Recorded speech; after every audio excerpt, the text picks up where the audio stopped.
নমস্কার বন্ধুরা, আমার চ্যানেলে আপনাদের সকলকে জানাই স্বাগত। মার্কেটে এখন প্রচুর কাঁচা আম পাওয়া যাচ্ছে, আর যাদের কাঁচা আম পছন্দ তাদের জন্য আজকের এই টক মিষ্টি কাঁচা আমের জেলির রেসিপিটি নিয়ে এসেছি।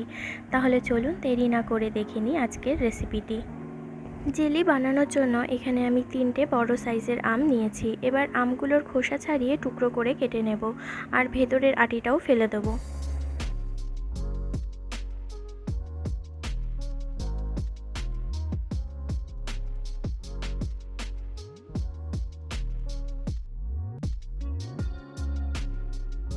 ঠিক এরকম টুকরো করেই সবগুলো আম আমি কেটে নেব। সবগুলো আম আমার কাটা হয়ে গেছে। এবার আমগুলোকে সেদ্ধ করার জন্য একটা কড়াইয়ে নিয়ে নিচ্ছি। সেদ্ধ করার জন্য যে বাটির মাপে জলটা দেবেন সেই বাটির অর্ধেক জল করে নিতে হবে। মানে এখানে আমি 2 বাটি জল দিচ্ছি, ফুটিয়ে জলটাকে আমি 1 বাটিতে নিয়ে আসবো।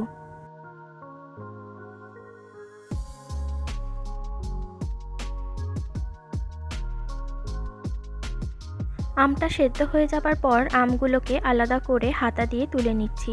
আপনারা ছেঁকেও জলটা বার করে নিতে পারেন।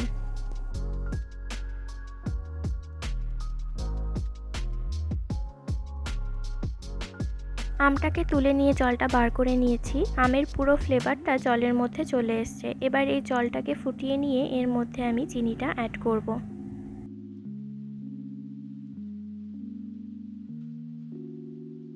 প্রথমে এখানে আমি 300 গ্রাম চিনি অ্যাড করেছিলাম। টেস্ট করে টকটা বেশি লাগায় এখানে আমি আরেকটু চিনি অ্যাড করছি, মানে টোটাল এখানে আমি 500 গ্রাম চিনি অ্যাড করেছি।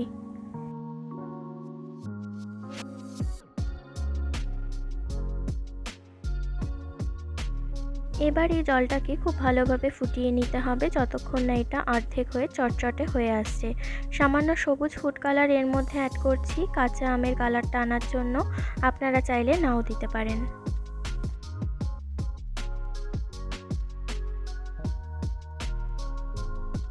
জলটা ফুটে আসার পর ওপরে জমে থাকা ফেনাটা তুলে ফেলে দিতে হবে।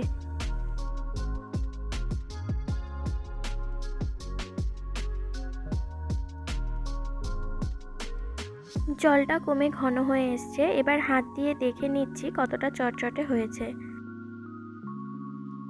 দেখতেই পাচ্ছেন এটা প্রায় হয়ে এসছে। আরও 10 মিনিট ফুল আছে ফুটিয়ে গ্যাসটা আমি বন্ধ করে দেব।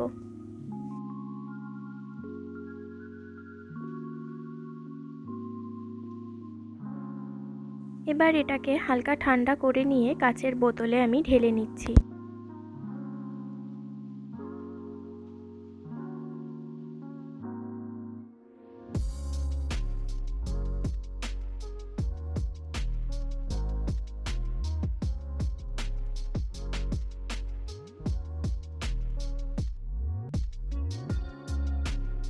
বেঁচে যাওয়া বাকিটা একটা কাচের বাটিতে ঢেলে নিচ্ছি। এবার এটাকে ভালোভাবে ঠান্ডা করে নিতে হবে। ঠান্ডা হলেই এটা আস্তে আস্তে ঘন হয়ে আসবে। ঠান্ডা হবার পর আপনাদের দেখিয়ে দিচ্ছি কতটা ভালোভাবে জেলিটা হয়ে গেছে। আপনারা এই জেলিটা 1 থেকে 2 মাস পর্যন্ত ফ্রিজে রেখে স্টোর করতে পারেন। আমার আজকের রেসিপিটি আপনাদের কেমন লাগলো কমেন্ট করে জানাবেন। ভালো লাগলে লাইক ও শেয়ার করতে ভুলবেন না। আপনারা আর কী ধরনের রান্নার রেসিপি দেখতে চান কমেন্টের মাধ্যমে আমাকে জানাতে পারেন। রেসিপিগুলো ভালো লাগলে আমার চ্যানেলটি সাবস্ক্রাইব করার অনুরোধ রইল। ধন্যবাদ।